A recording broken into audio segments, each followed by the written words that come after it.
courtesies to Mrs. Sharda Naik. She's the first head girl of DPS, Mm-hmm. and she's also the mother of our batchmate. Welcome, ma'am. Hi, everyone. My name is Ashish Bhardwaj. I am a DPS alumni and I'm working in the development sector. I welcome you all to Alma Talks, an initiative of DPS Alumni Network. Today in the series Phir Bhi Dil Hai Hindustani, our second talk show, I am joined by my co-host Neelam Bedi Son. Neelam, over to you. Please introduce yourself. Hi, this is Neelam Bedi Son. I'm an HR consultant by profession. I'm from Delhi, India.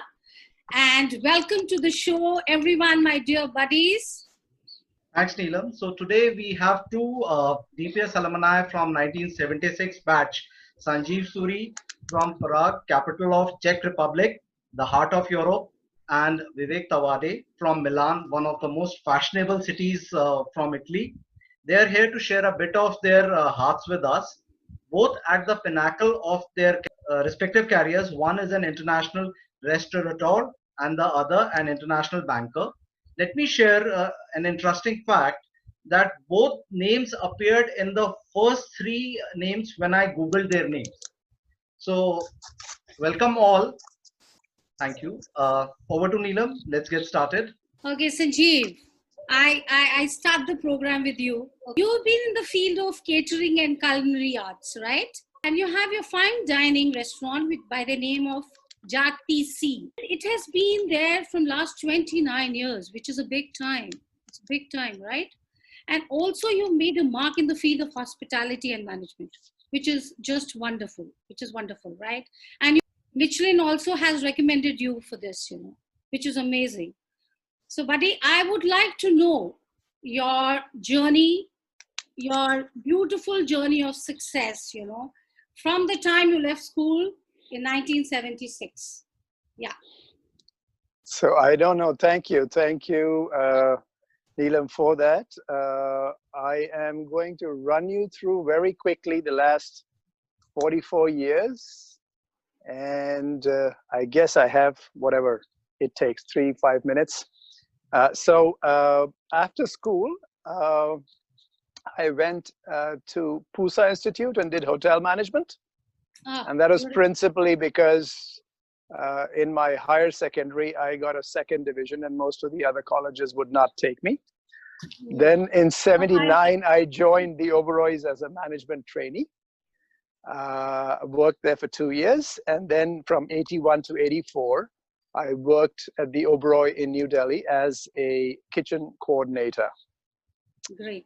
86, I went to France, just outside of Paris, did my master's in hospitality at Cornell ESSEC, went back to Delhi as Deputy Director of Food and Beverage at the Hyatt Regency in Delhi for about 9 months, and then went for 3 years to Liberia, West Africa as General Manager of a hotel before coming in October of 1990. So in 3 months, I'll be here in Prague for 30 years. Very quickly about my family. When I came here, I had a Swedish girlfriend, and the reason why I came to Prague was because she got posted at the embassy here. I have 4 kids. My first wife was Russian, and I have Virat, who's now 23, and Jacqueline, who will turn 21 in September. And then I had a second wife who was Czech, and I have 2 kids again, Shan, who's 15, and Yasmin, who will turn 14 next month. So that's kind of on the family side. On the personal side, after the MBA from Cornell ESSEC in 86, I got very fortunate to join YPO, which is Young Presidents Organization globally, in January of 2003. And through that, I was also able to do an MBA from London Business School in 2013, and recently from Harvard Business School in 2019. and was able to attend a few leadership programs at Stanford, etc. So that's kind of the outline of my time. And I probably have something more here, but I don't know how much time I have. So I'll leave you to go with Vivek, and I'll come back to other things. But one question I would like to ask you.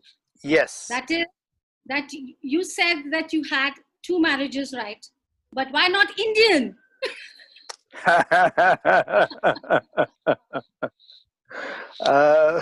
Good question. Women are equally beautiful and nice. Good question. I don't have an answer for you. So technically, I was never married, but you know, living in for 9 years, first time 9 years, second time, I think it's as good as a marriage. For the last 7 years now, since 2013, I say that I am very happily divorced, and we have a great relationship with all the 4 kids. And I always say it was not cheap, but it was worth every single penny. Sanjeev, I love your honesty. I love your honesty. Okay, over to Vivek now. Vivek, buddy, you are a senior banker. I tell you, and you worked for world's top banks, from Chicago to ABN to AMRO to BNP, and now generally Investments Europe.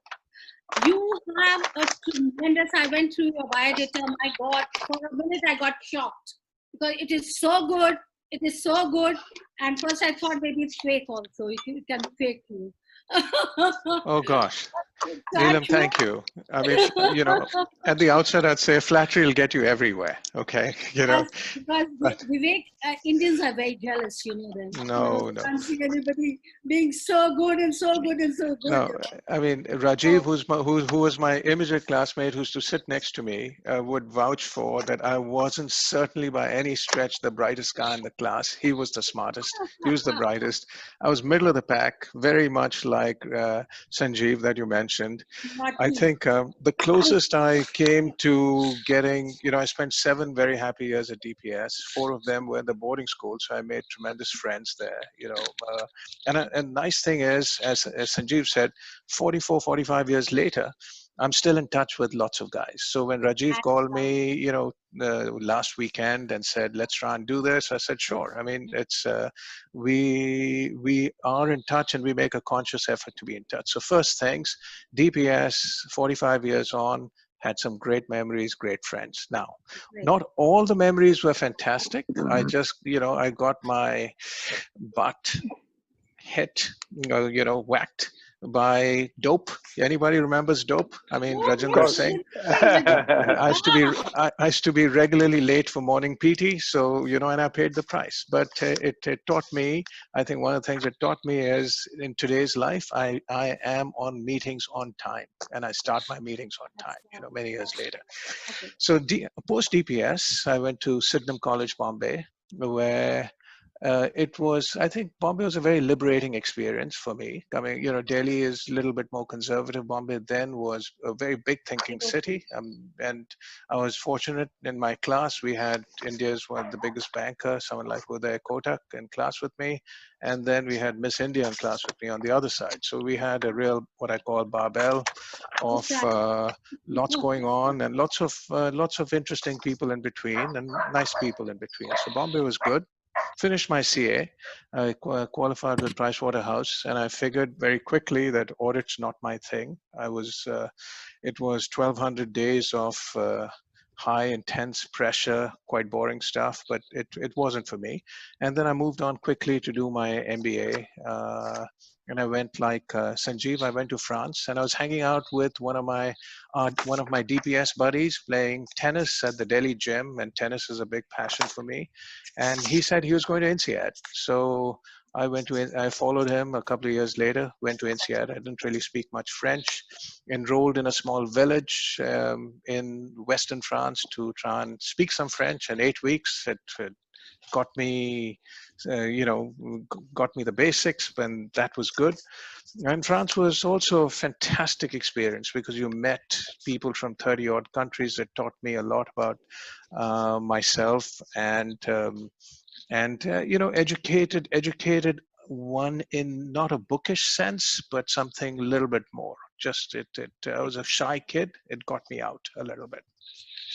And then, of course, that took me to London, into the States, and I had a career in banking, initially what they call on the sell side. You're structuring and selling assets to clients. And then I moved on to the client side, meaning now I'm a buyer of assets, and I help my company evaluate investment opportunities. And we're a large Italian insurance company, and I work on their asset management side. So I moved essentially 7 years. Most of my career was in London. I spent some time in the States. Then I moved to Paris with them, with this company, the client, Generali Investments, and with them, because they're Italian, I moved to Milan a year and a half ago. Yeah. So that's a little bit about me, and we'll talk a little bit as we go through. Excellent, excellent, excellent, excellent. Now over to Sanjeev. Sanjeev, you told me about your wives, that's okay. But I would like to know about your children. I saw in the video, your children playing piano. I was really happy seeing, musical children are very good children, I would say. Even my children are very musical, I taught them Casio, I taught them tabla, I taught them everything in the world so that they get out of the stress in life, and it really helps. What do you have to say on this? So listen, I think, and this is purely a personal belief, that most of us, when we are children, know what our passions are, and we kind of, in the process of life, we get driven out of our passions. So I have tried to support kids. So my older, she has just graduated acting school in Barcelona, and she is now mostly in theater, but also doing some online, etc. And she'll be 21 soon. And my younger son, who's now 15, he did his first TED Talk when he was 12. And he has done his own composition with 9 musicians. And this year in October, he's going to be playing that composition at the TED Talk at the age of 50. So they're actively involved in music, sports, and a lot of things. So I strongly believe in overall development as opposed to, just the grades, because I never had the grades, but anyway, the grades don't really get you very far. So yes, and I've been very fortunate that the kids have taken on as their interests. So my younger daughter, she loves to write, for example, and she is a great writer. And if I was not to know in some of the things that I've read from her, even a year ago when she was only 12, whether it was J.K. Rowling's or it was her. So a lot of imaginative, creative space. And they spend a lot of time by themselves in music and in all these areas. So yeah, I'm very fortunate there. So having good children is also a bliss, I tell you. Okay. Absolutely. Now, yes, you were saying something? Yeah, no, and all 4 kids are totally different. And I had some issues with my oldest, with cannabis, etc., which is very cheaply available here in Central Europe. So yeah, so we are going through different things, and he's now 23. He's on his own, and he's kind of finding his place under the sun. But yeah, each one of them is absolutely different. I'd like to add one thing here, Sanjeev. That is the difference between Indian children and children raised abroad. They become independent, but here the Indian children remain dependent throughout, which is the worst thing. Which is the worst thing. Right. If you ask there is this story of the circus lions in West Bengal, when lions were banned in circuses, and they left 10 of them in the wild. And 2 weeks later, they realized that 7 of them had been eaten by wild dogs. See? Excellent example. Excellent. Now, thank you very much. Now over to Vivek. Vivek, you tell me something about your family, Oh, your children, your little personal details you would like to know. sure. So I met my wife at Bombay University. I was at Sydenham, she was at Xavier's, and she, was the girl next door. So we knew each other. Basically, we got married in 1984. And so, it's been 36 odd years. I have two sons, both working in London. One's 35, the other guy's 33. And one followed the corporate route like me, which is he works in the City of London and banking. And the second guy is fiercely independent like his mother and runs his own small business in IT and it's using technology and that sort of thing, which I understand, but I don't quite understand. I'm not the most tech savvy guy. But it's in many ways I echo what Sanjeev's saying, because the kids are quite different. They're both good kids, and I think it's important it's important. It was important for us to come together, even though now they're all independent. Everybody's working, they own their own places, etc. We all try and come together regularly as a family, and we go on family holidays. Because we're living in different cities, it takes a little bit of coordination. When other people get involved, girlfriends, etc., then it needs even a bigger coordination thing. So we typically take a week off from our schedules, and we go week 10 days, and we go to one place we all like, which is Ibiza in Spain. And it's not necessarily it's the clubbing capital of the world. We don't necessarily go there, but it's got the beaches, the yoga side, and we all big tennis fans, so we just go and play in 35 degrees heat. We play a lot of tennis. So Excellent. yeah, so that's a little bit about us, and we are talking all the time, yeah. Okay, do you believe in the philosophy that behind every successful man there is a woman? Do you believe in this? Oh, me? Oh, definitely. Yes. I mean, because I think it's about a couple of things. I mean, yes, to answer your question straight, yes, it's important to have a supportive woman, a supportive relationship, and it's also important to have a communicative relationship. Yeah. It's important to have a communicative, meaning, if you're in a spot of bother, spot of trouble, it's important 30 years on to be able to communicate, hey, this is how I'm feeling. The second thing is it's important 30 years on, as is important to laugh together, because life gets serious.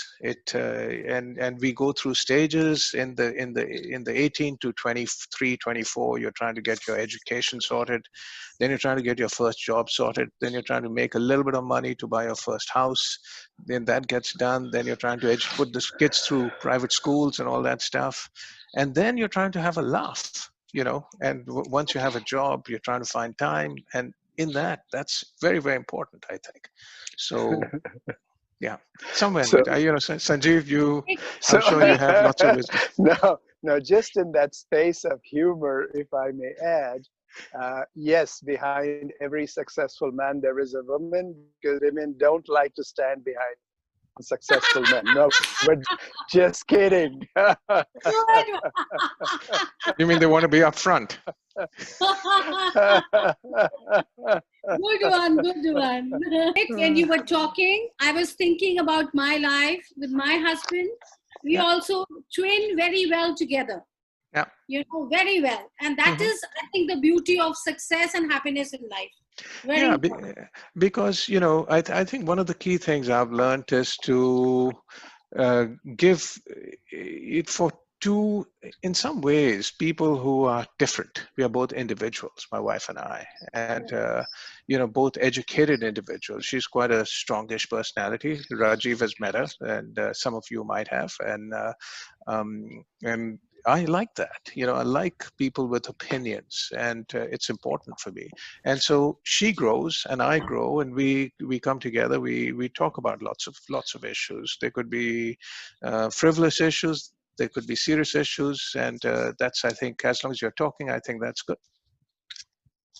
Yep. Vivek, wonderful, wonderful. Now have Sharda Naik ma'am on screen. Ma'am, Hi.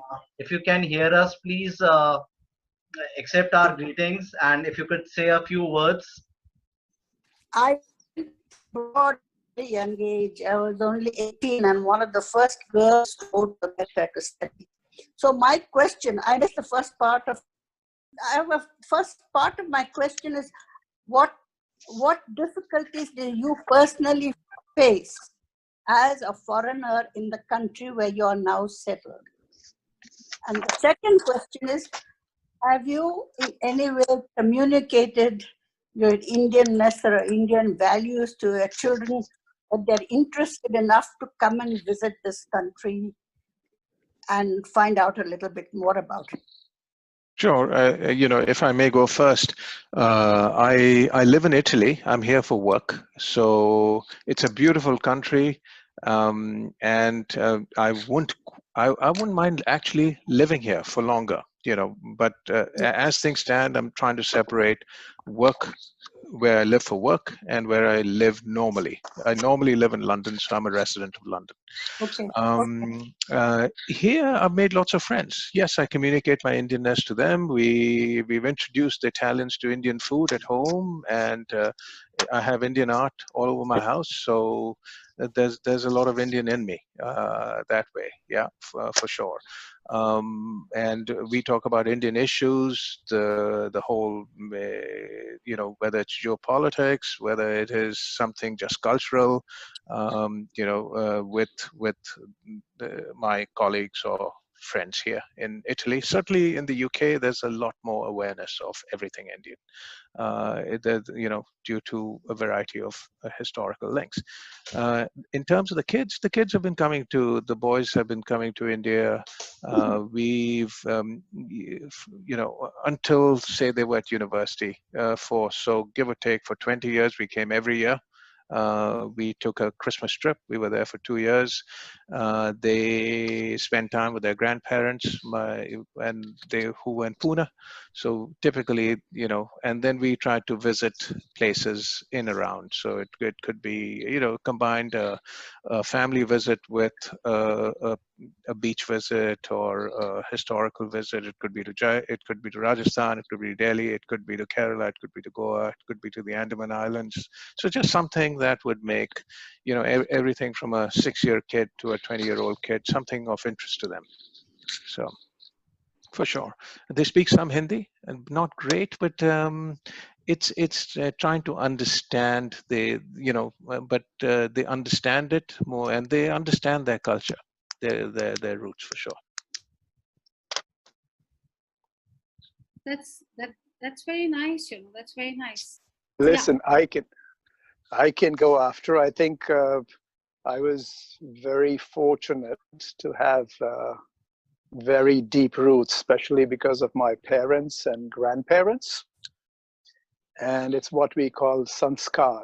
And I don't think, you can live outside the country and lose those roots in any way, form, or fashion. I call it water the roots and enjoy the fruits. And as you keep watering the roots, you keep enjoying more and more fruits. So I think it's just been, I've been very, very fortunate on that front.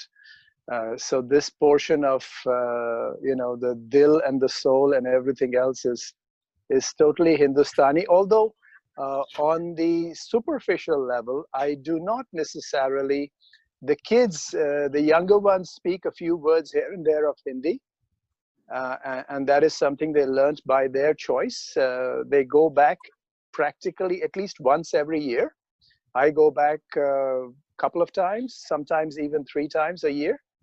And it's always for a week. It's 2 weekends and a week in between, because that's where, as a single dad, that's where I get, for a 3-week period or whatever, except in the summer, when it's really too hot. So yes, we go back, and when we go back, I always stay with my older brother. We are very, very close together. We're just 2 brothers, and he's in Gurgaon in DLF. And what we do is just sit and chat and eat and chat and eat and sleep and sit and nothing else. And then we do a little bit of traveling around all together. So that's kind of the space. And I think they will, kind of take the elements of Indian culture, what they decide to take or what they choose to take. And all my 4 kids are different. 2 of them are very deeply immersed in that. They love it.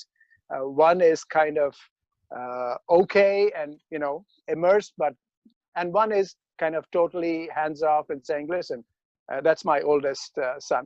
So again, it depends. And I think it's their life, it's their choice. And as long as they are good global citizens and good human beings, I am totally in the space of okay with whatever they are, whether they're Indian or Czech. Yes, absolutely. So for 3 months, we were on lockdown. We were closed completely. And we just looked at June. And June, we were, compared to last year, June, we were at 18% revenue, so about 82% down in the restaurant division.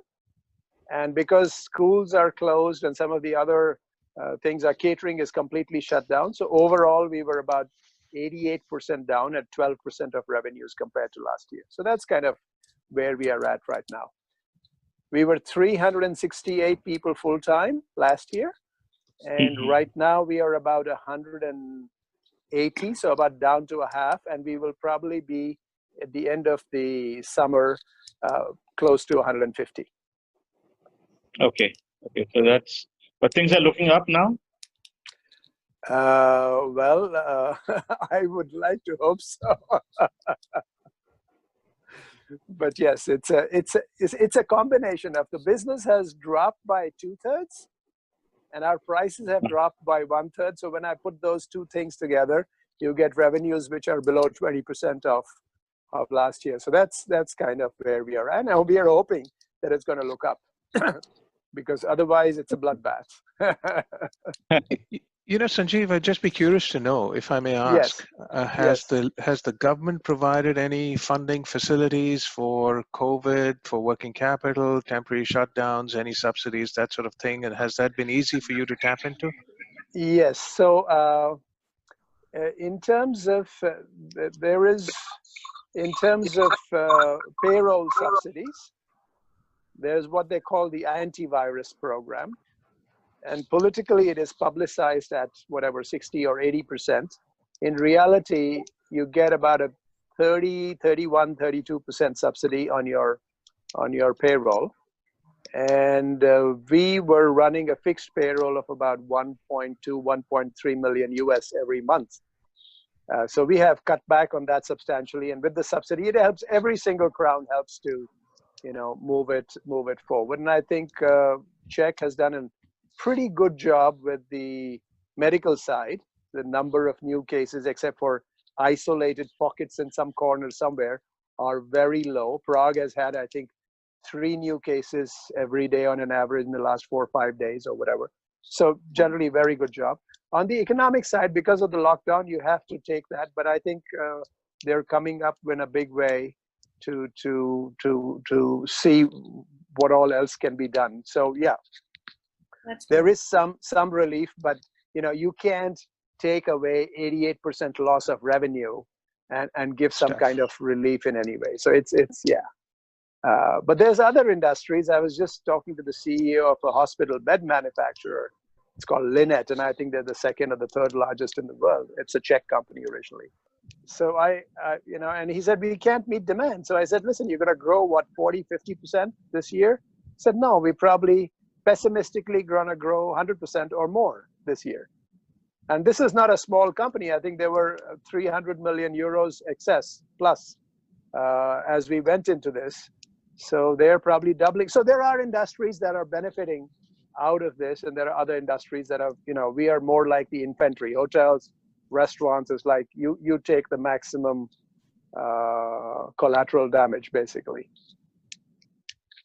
Okay, wonderful. So it's a very bad situation everywhere, Yeah, over to Ashish now. Ashish, you can ask questions now, my dear. We'll continue. Yeah. Vivek, Italy, again, as we all know, was one of the highest contributors as a country which was affected by COVID. So are you supporting any activity at individual or corporate level for COVID relief?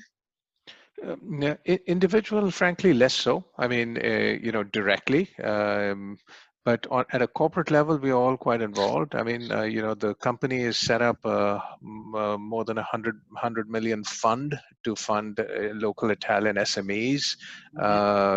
In terms of in terms of various initiatives, that's on the funding side. So it could be by providing loans or structuring financing mechanisms for this, and also on the insurance side, I'm sure there are other initiatives. So COVID is one element. They have something called the Human Safety Net, which is actually getting involved in a lot of poverty alleviation and refugee resettlement type programs, children's education type programs at the company level. And I know some of the people who are involved in that. And then on a personal side, directly and indirectly, yes, I've been involved in I suppose philanthropy or helping kids through education. I supported a couple of young girls go through nursing school out of Pune. And my wife actually runs an organic fair trade tea company. And through her fair trade initiatives, we support tea gardens in excess with 1,500 odd people in the Darjeeling area. That's wonderful. Brilliant. That's wonderful. Brilliant. Yeah. Very nice. So the support, when you talk about support, it could be in education. So there's a fund that's put in educating kids, or it could be towards tree planting programs, or simple incentives to remove plastics out of soil, to anything to make to preserve the ecosystem and to create, let's say, human environment harmony. Because at the end of the day, I mean, the world in itself is going through so many challenges, and each one of us has a role to play in improving something. And that's as I look into the next stage of my career, this is something I want to get more involved in. Wonderful, wonderful. Amazing. So Sanjeev, as you are back, I'll repeat the same question to you. Philanthropy is Yes. very close to your heart, as we can see. You have undertaken cycling trips for Doctors Without Borders, UNICEF, and People in Need are the organization that your organization has a long-term commitment with or engagement with. So are you supporting any COVID relief activities in current times in Prague or any other part of Europe? So Ashish, I'll give you a little background, and this is where I say I was very fortunate in terms of the way I was raised with my parents. We were a middle-class family, and I still remember mom and dad's salary was, I think, 1,280 rupees or 1,430 rupees or whatever. But it was always 10% of whatever came in was kept aside for people who needed it more. And so that evolved over a period of time. And I guess last 5-6 years, we've had a commitment of at least 50% or more of profits based on the situation. And what we do is we do a 80-20 split.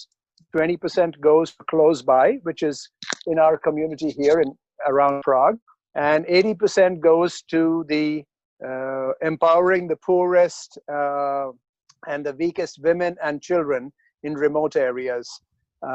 Some of that work is done in India, other work is done in Africa, and other work is done in, for example, Cambodia, etc. There is now a foundation which my niece, who was an MBA herself, is the CEO of, and my brother and sister-in-law support her. It is after my parents, the Balraj and Swaraj Foundation, which is through which we channel most of the funds. And we work very intensively.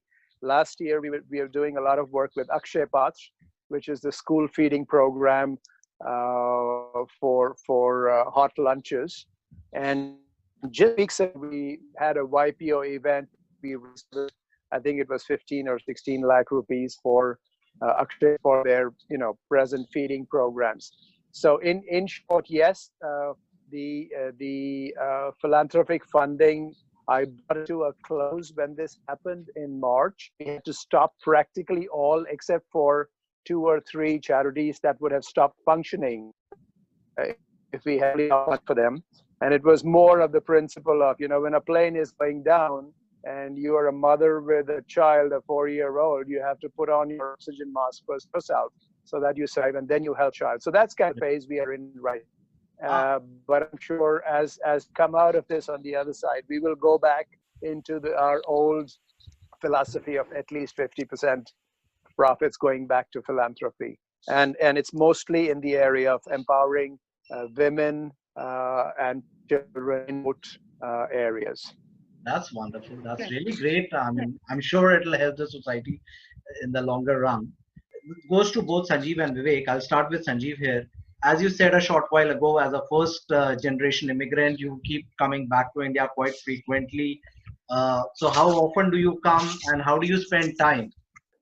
I normally come back about twice a year. Maybe it's for 8-9 days each time.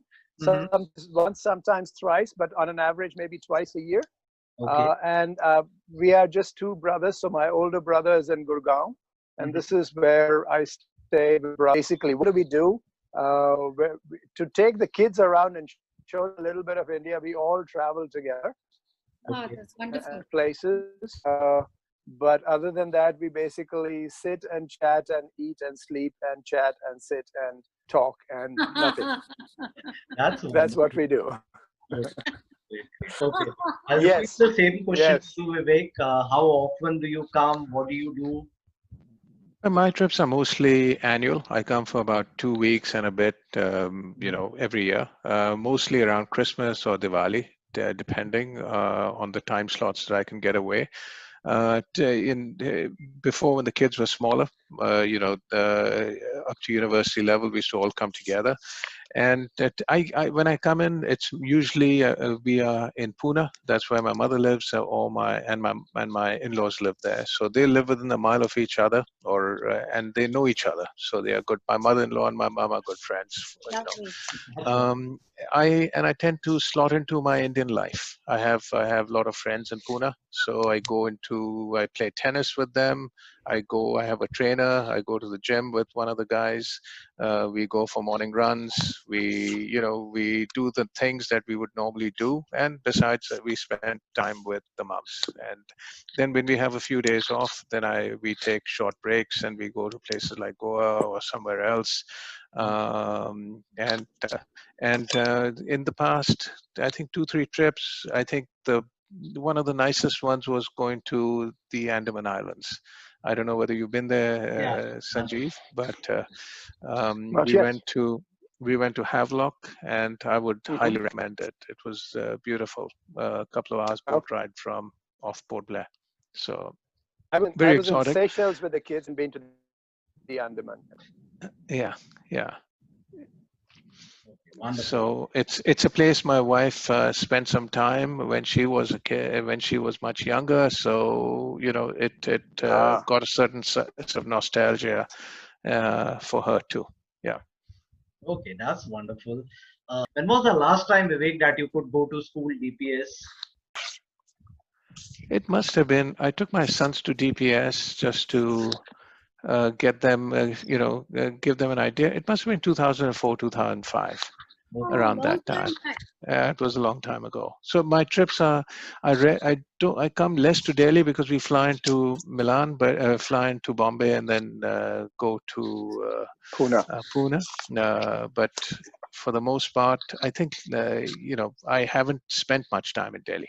It's something. It's on the to-do list.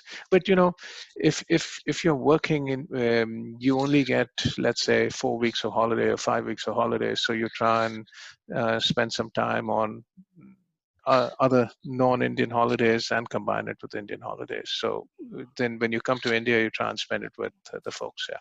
Right. That's very good. Very nice. Same question to you, Sanjeev. I would say guilty as charged. I have shown all my kids the school.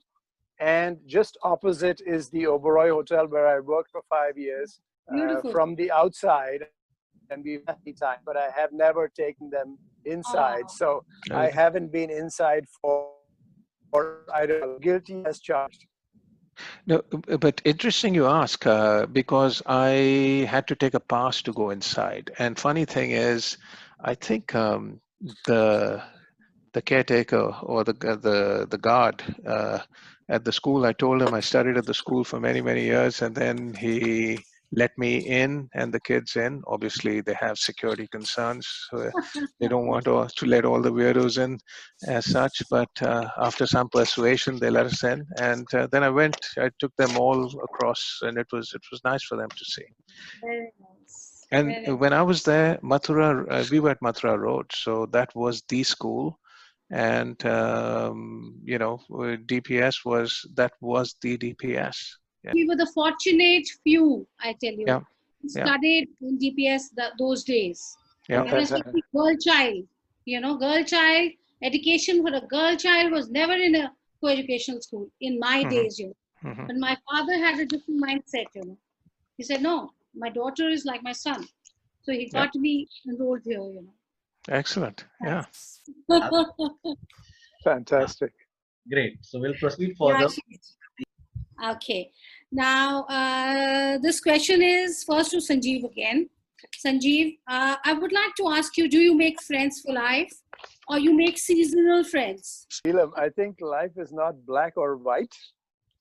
What if I said a bit of both? Because if you ask me, I have friends for life. I have friends for life. So Neelam, I will share with you. I guess my life had a couple of you know, to fly to turbulence, and I did. So when I had my first divorce in 2005, not a nice one, and I actually didn't get to see my older kids for about 7-8 months. And then in 2012, I had some serious lower back issues. And there was a possibility that I may or may not be able to walk around or, you know, have control on the lower part of my body, etc. And then after the 2013, the second divorce, I went on a pretty intense spiritual journey. And then in 2017, 3 years ago, on the 13th of June, I had a brain stroke. And I was living in this house all alone. And just so happened that on that particular day, I had a couple of people visiting me from Vienna, which is the reason why we are having this conversation today. So that kind of saved my... So I do spend a lot of time, in as much as I have some very close friends, but I do spend a lot of time with myself and by myself. So kind of the person that I love the most is out of that ego space, but I do spend a lot of time with myself. Yes. Yeah. Because I had seen in your video that on the professional front, you have your team which has been with you for years. So that speaks volumes about your personality, you see. I think it speaks more volumes about how fortunate I have been and volumes about the team than about my personality, because I didn't do anything in there. And there is only so much you can figure out in a half an hour or a 45-minute interview. And you have to have the good fortune and get lucky to get the right people in. And we did have that. So yes, we have a lot of the team are with us for 15, 20, 25 years. And now is the tough period where a lot of these people who built the company up to where it is, now is when we have to say bye to a lot of them. You know, hopefully, maybe for them to come back at a later date, but this is something we don't know as we speak today. So yes. Beautiful, beautiful, beautiful. Just wanted to say, I have never seen a coin with one side. In life, coin always has two sides. So the one side and the other side of the coin is kind of what it is. Yes. Sorry. I love your examples. I really loved them. Really nice. Okay, over to Vivek now. Vivek, tell me something. The same question. You make seasonal friends or you make friends for life? You know, it's an interesting question, because I have found that Yeah, I have some very old friends. I mean, clearly some of them coming out of DPS, 45 years, 50 years of association. I've stayed in touch with some of the guys, not everybody, some of the guys.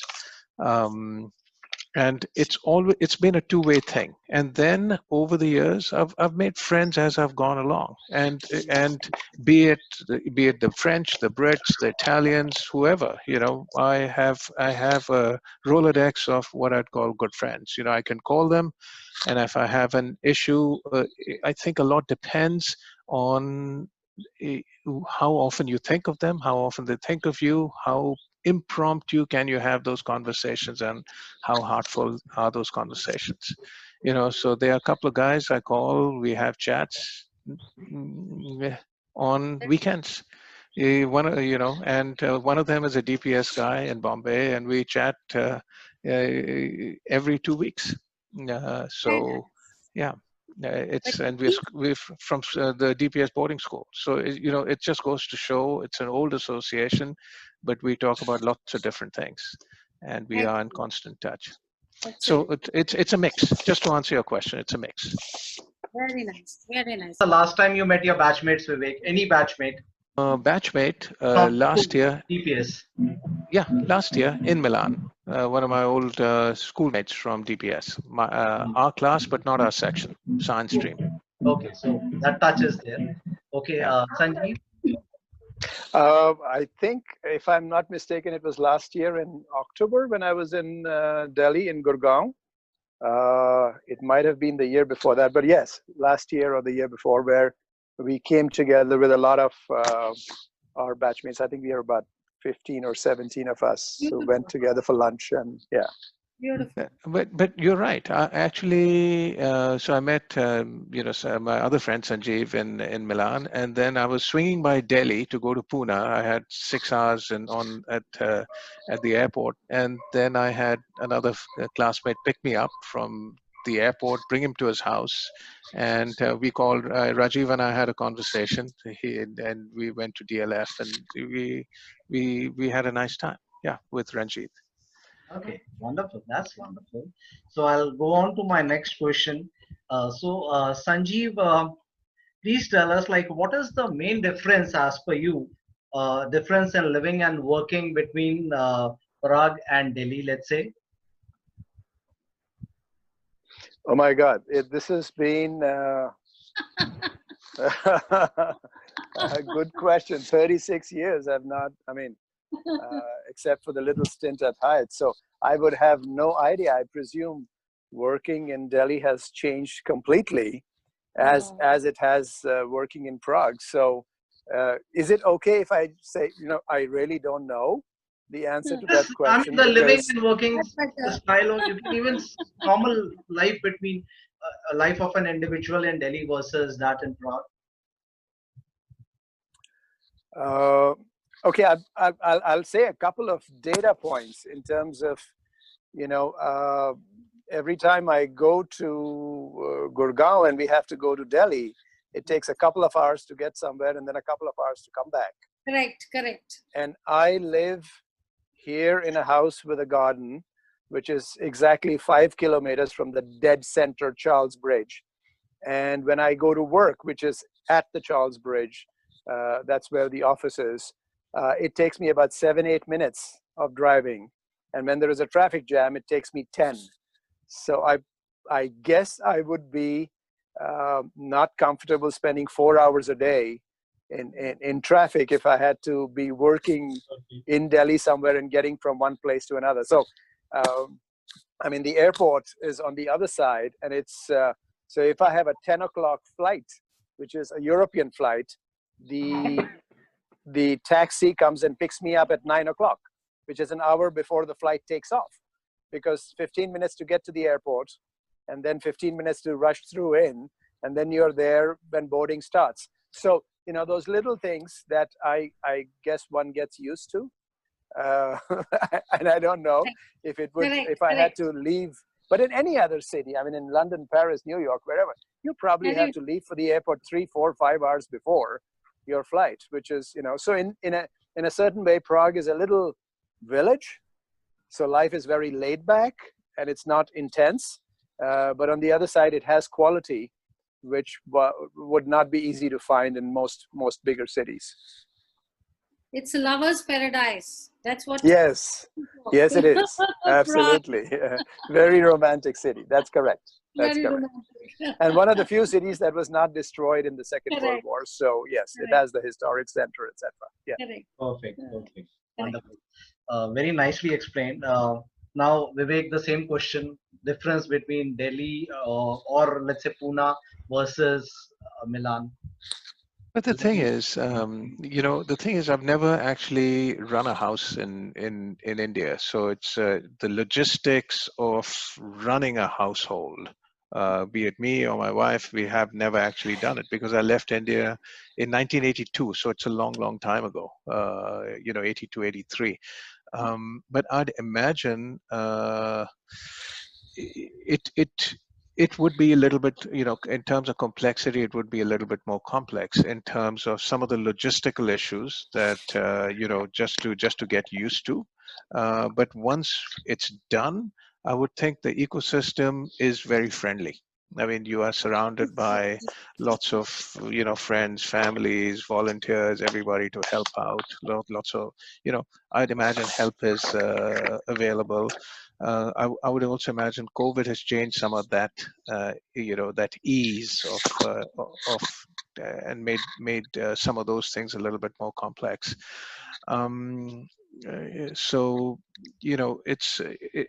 so Milan versus Pune would be more of a comparison, I would say. Both are, let's call it, Milan's a second city in Europe. It's very convenient in some ways. What Sanjeev was saying, I'm 15 minutes to Linate Airport. For those of you who've been here, my apartment's behind the Duomo, this the cathedral in Milan. So we are a minute away, 2 minutes walking distance to the absolute center, and we opted for something like that. So I live in an apartment rather than a house. I have a house with a garden in London, which we just said we'll do something different here. In terms of convenience, as Sanjeev said, that's something you miss because you get a straight metro straight to the airport. It's 15 minutes, it's 18 minutes for check-in, and then you're out. London has the big city pressures more. It's it takes you maybe an hour and a half to get from north to south London, despite good transport systems. It's such a large city as such. So, but it's a city that I owe a lot to. It taught me a lot. It's tremendously accepting. It's very cosmopolitan. It's a lot of fun, and it thinks big. It's a big business city. So, yeah. Okay, It's wonderful. a fashion city. It's a fashion city. Milan certainly is. I've been to the fashion street and it's beautiful. Monte Napoleone. Yeah. Yeah. It's right next door. It's very beautiful. I can vouch for that. Yeah. Sorry, I'm just Actually, plugging my. Yeah. Actually, I agree with you, Sanjeev and Vivek, on this because I have a residency of Dubai. You know, my husband lives in Dubai, right? So Yeah. every 3 months I travel, I have to go back, to the country. And when I come back to India, it's like tough for me. So you imagine, that means 4 to 5 times a year I go and I come. So it becomes a little easier for me. But for you guys who have lived for years outside, it's very difficult. But you've got. I think when I come back, I think the whole issue of slipping in is you've got to just reset. You've just got to reset completely different. That is to say, kurtas, kolapuris are okay. It is that reset. And to me,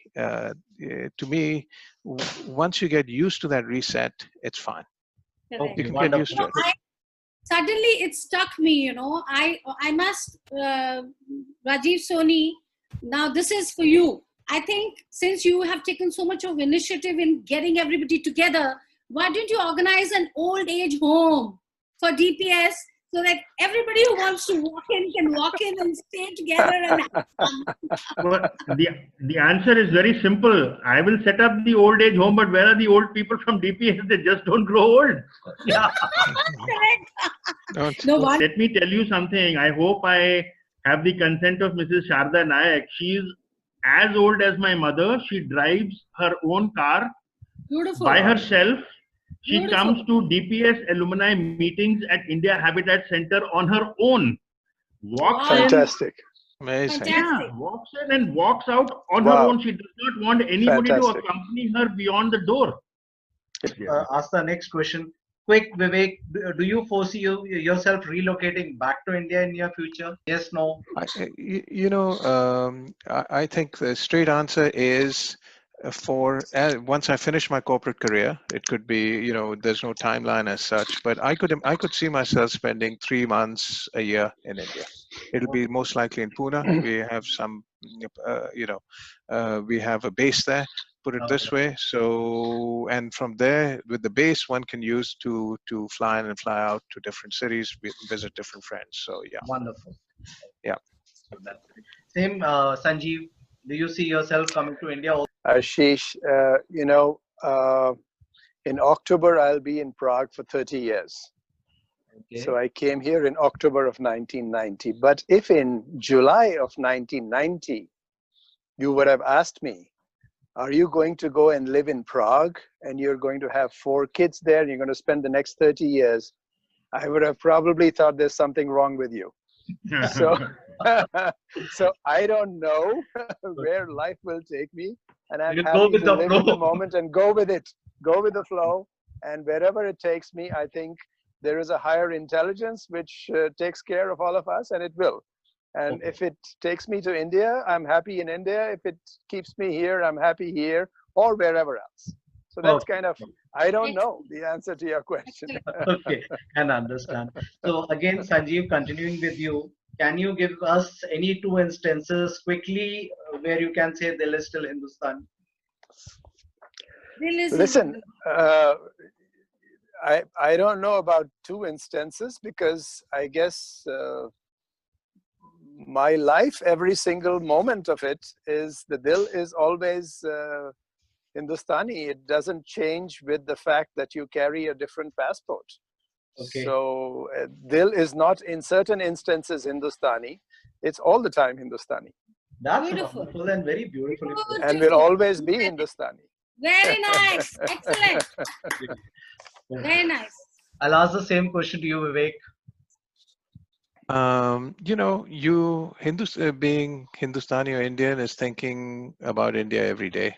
I'd imagine. Are you constantly connected? And I really do think I am, because when you see concepts and things here, you say, could they be made in India? How is this relevant in the Indian context? Any good initiatives that you come across, could I end up doing this there?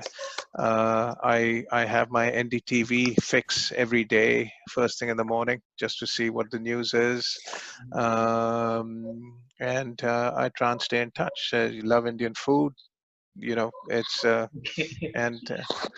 and the laughs and the jokes and the humor and everything else. That's wonderful. Hindustani. कहाँ जाएंगे? नहीं रह सकते हैं. Yeah. Okay. So the physicality is different. Where you end up staying is different, but where the soul connection is, that's different. They're 2 different things. Wonderful. Okay. So my last question, and then I'll come to Sharda ma'am also. My last question quickly, if you have any message for DPS alumni community, Vivek. Very good. Yeah, DPS Alumni, firstly, thanks to all you guys for organizing something like this. It's at such short notice, tremendous, and I love the way, how precise the timeline was in terms of the agenda, and how imprecise we were in following the timeline. It just goes to show. But I think we all had a blast. You were too good. There's no 2 ways about it. Very good. But it was great to be connected with everybody. I think to answer your question straight, a lot depends on the subcategory, as I was telling Rajiv, of the alumni and the ages of the alumnus that we are trying to address. Let's call it the 18 to 23-year-olds will have certain sets of questions. 22 to 30 would have other types of questions. So the first set of guys would say, how do I get my college education done? What should I be studying? Where are the opportunities? How do I position? The second set would be, my first step, my first job. What can I do? What are the 3-4 practical things I need to do to get promoted? My first promotion to be from a junior to a manager. And then it's about leadership as you go along. So there are different questions you can help people with.